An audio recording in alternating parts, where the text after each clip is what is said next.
எனவே கல்ப் என்பது புரளக்கூடியது, இதயம் என்பது புரளக்கூடியது.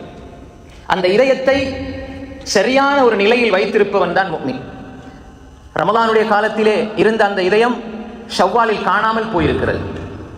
ரமலானிலே விடிய விடிய நின்று தொழுத கால்கள் கியாமுல் லைலுக்காக எழும்ப மறுக்கிறது என்றால் அந்த கல்பு வேற ஒரு சைடுக்கு, வேற ஒரு திசைக்கு திரும்புகிறது, நிலைத்து நிற்கவில்லை. ரமலானில் பொய் பேசுவதை நாம் பெரிய பாவமாக, புறம் பேசுவதை பெரிய பாவமாக பார்த்த நாங்கள் இந்த ஷவ்வாலிலே, ஏனைய மாதங்களிலே பெரிய ஒரு பாவமாக பார்க்கவில்லை என்றால் அந்த கல்வு புரளுகிறது, நிலையாக நிற்கவில்லை.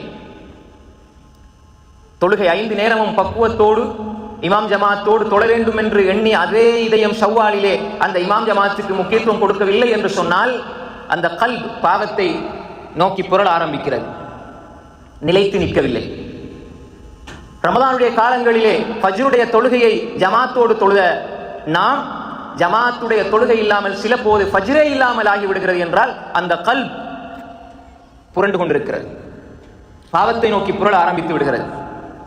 குடும்ப உறவுகளை சேர்ந்து வாழ்ந்த நாம் இந்த காலத்திலே அதை கண்டுகொள்ளாமல் இருக்கிறோம் என்றால் கல்ப் வேறு ஒரு திசையை நோக்கி செல்கிறது.